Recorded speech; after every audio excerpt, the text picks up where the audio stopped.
Yo les amis, j'espère que vous allez tous très bien, et je suis super content de vous retrouver pour une nouvelle analyse. Alors qu'un séisme de forte magnitude secoue la planète foot, il est l'heure d'en éclairer la faille et d'y lire les conséquences. Messi va-t-elle vraiment quitter le Barça cet été? Où jouera-t-il l'année prochaine? Qu'est-ce que tout cela signifie?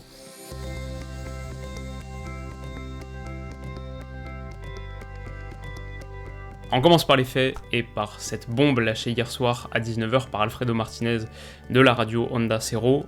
Lionel Messi, par envoi d'une lettre recommandée, a signifié au Barça sa volonté de quitter le club. Et bon, disons que c'est une menace qui a quand même été régulièrement brandie par le clan Messi ces dernières années, ça a pu être par le passé pour négocier une revalorisation salariale, comme, et peut-être surtout d'ailleurs, comme pour obtenir plus de garanties sportives, mais là c'est vraiment jamais allé aussi loin, à la fois d'un point de vue administratif, l'envoi de ce fameux burofax, cette lettre recommandée via les avocats de Messi, mais également du point de vue de la détermination du joueur. Il y a plusieurs sources, et des sources fiables, des sources de niveau 1, on va dire, plusieurs sources qui s'accordent pour dire que c'est une décision mûrement réfléchie, prise la tête froide, et dont les éléments déclencheurs sont multiples. D'abord un lien de confiance brisé avec le président Bartomeu, notamment depuis l'affaire Neymar-Griezmann, la communication de défiance d'Eric Abidal au moment du licenciement de Valverde qui a accentué les tensions, l'énième revers du Barça en Ligue des Champions bien sûr, le plus humiliant de son histoire.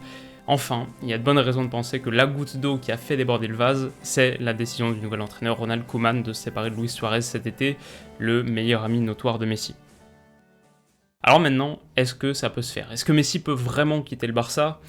Ici encore, il y a plusieurs faits à évoquer, eu égard notamment de sa situation contractuelle très particulière. Son contrat expire seulement en juin 2021, ce qui théoriquement le lie pendant encore 10 mois à Barcelone, et sa clause libératoire est fixée à 700 millions d'euros, c'est-à-dire une somme strictement impossible à débourser pour un club, en tout cas tant que le fair play financier continue d'exister. Mais Messi a aussi une autre clause, une clause de résiliation qui, comme son nom l'indique, lui permet de rompre unilatéralement son contrat à la fin de chaque saison, à l'approche de la fin de chaque saison, et d'être ainsi libre de s'engager s'il le souhaite. Bon, certes, cette clause est censée expirer avant la fin de saison, avant le mercato estival, et donc ici, théoriquement, le 10 juin. Mais là, ce que les avocats de Messi avancent, et ce qui me semble franchement parfaitement entendable, c'est que cette saison n'est pas une saison comme les autres, et que le décalage de la fin des compétitions jusqu'à fin août, la période où on est actuellement, signifierait de facto l'invalidité de cette date limite du 10 juin. Alors du coup, qu'est-ce qui va se passer, et est-ce que cette nouvelle interprétation qui est celle des avocats de Messi, est-ce que cette nouvelle interprétation peut pousser une instance légale à modifier la clause, autorisant ainsi Messi à quitter librement le Barça? En réalité, ça m'étonnerait qu'on en arrive là, parce que avoir recours à un tribunal, ça veut dire nécessairement engager un processus très long. Ça peut signifier une année vierge pour Messi en attendant que une solution ou une décision en tout cas soit trouvée, et comme aucune des deux parties n'y a intérêt, je pense qu'on peut exclure cette option. D'ailleurs, on peut aussi exclure avec certitude l'idée qu'un club paye sa clause libératoire. Voilà, comme je l'ai déjà évoqué, c'est pas que certains clubs n'ont pas 700 millions d'euros. Théoriquement, pour le Paris Saint-Germain, pour Manchester City et pour leurs propriétaires, l'argent en lui-même n'est pas un problème, c'est pas une question de trésorerie, mais c'est simplement impossible dans le cadre du fair play financier. Alors s'il vous manque des bases à ce sujet, j'ai fait plusieurs vidéos dédiées, mais voilà, dans ce cadre, dans le cadre du FPF, c'est juste impossible de lâcher 700 millions d'euros sur un seul joueur sans s'exposer derrière, sur les années qui viennent, à des sanctions absolument dramatiques, ou alors il faut tabler sur la mort du fair play financier dans les années qui viennent, pourquoi pas, mais disons que c'est un pari très risqué que la plupart des gros clubs ne souhaiteront pas consentir. Du coup, pour moi, il reste vraiment que deux résolutions possibles. Alors soit le Barça consent à ce que l'histoire se termine et accepte de lâcher Messi à un montant inférieur à sa clause libératoire, à Manchester City contre X millions d'euros par exemple, soit Messi revient sur sa position. Et là, on peut imaginer plusieurs raisons, plusieurs scénarios. La réalité, c'est que tous incluent la démission de Bartomeu, qui pour l'instant dément considérer cette option. Alors du coup, forcément, quand il n'y a plus que deux solutions et que la deuxième n'est visiblement pas envisagée, on n'a pas trop d'autre choix que de pencher pour la première et de se dire que Messi, effectivement, a de bonnes chances de partir. Personnellement, je dirais que j'ai pas encore franchi ce palier mental. Je crois que les nouvelles sont toutes fraîches. J'attends de voir comment le scénario se développe. On attend d'avoir plus d'infos et on continuera d'en reparler ici sur la chaîne, évidemment. Pas encore franchi ce palier mental, pas tout à fait.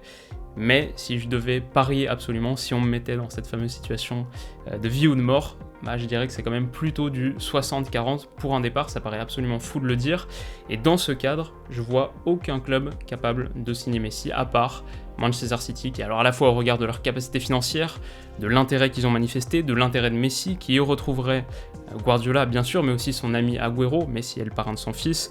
City, c'est aussi le club des anciens du Barça, Txiki Begiristain, Ferran Soriano. C'est une équipe compétitive qui a pour but absolu de remporter la Ligue des Champions et qui a de bonnes chances d'y parvenir à court terme, en tout cas s'ils réussissent à éviter l'OL. Voilà, ça semble être l'issue la plus probable. Donc pour l'instant, on va en rester là et pas tirer de conclusions trop hâtives, mais si ça se faisait, il y aurait pas mal de pistes à creuser déjà. Une pensée pour Ronald Koeman qui arriverait dans un sacré contexte, pas sûr de durer la saison avec les élections présidentielles en mars, premier entraîneur à diriger le Barça sans Messi depuis Radomir Antic, à lâcher la sélection néerlandaise et la perspective de l'Euro 2020-2021 pour ça. Bon, si Messi signe à City, ça va aussi sérieusement se bousculer sur l'aile droite, Bernardo Silva, Riyad Mahrez, Ferran Torres qui vient d'arriver et qui doit suivre cette histoire d'un œil sacrément inquiet. Bon, après ça poserait tout un tas de questions en matière de gestion d'effectifs, bien sûr, est-ce qu'on retrouverait un Messi peut-être plus central, faux neuf, mais alors là, qu'est-ce que tu fais de Gabriel Jesus qui sort d'une top saison?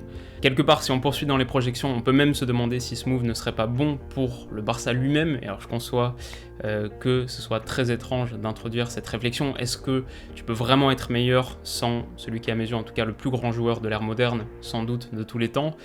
À court terme, non, je pense pas. Je pense que si Messi part, on va découvrir, c'est pas le bon terme, mais on va comprendre encore davantage à quel point il maintenait cette équipe sous perfusion, à quel point il la sauvait via ses illuminations géniales.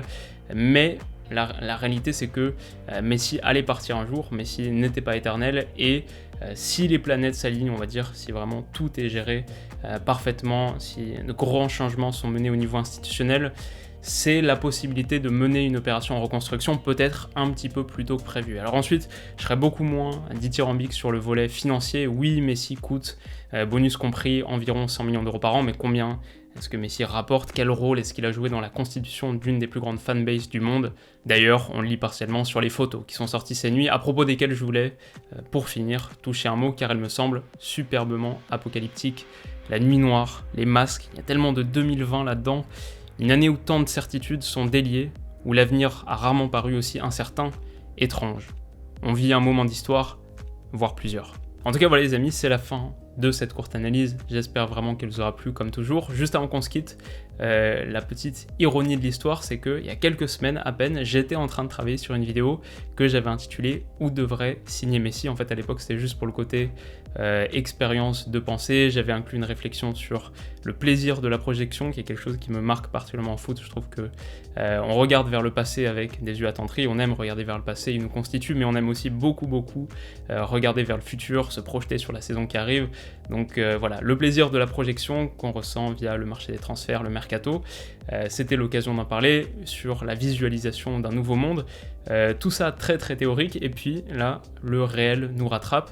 Et la réalité, c'est que j'en suis encore un petit peu étourdi. Là, j'ai juste essayé de présenter les éléments vraiment les plus basiques, les plus clairs.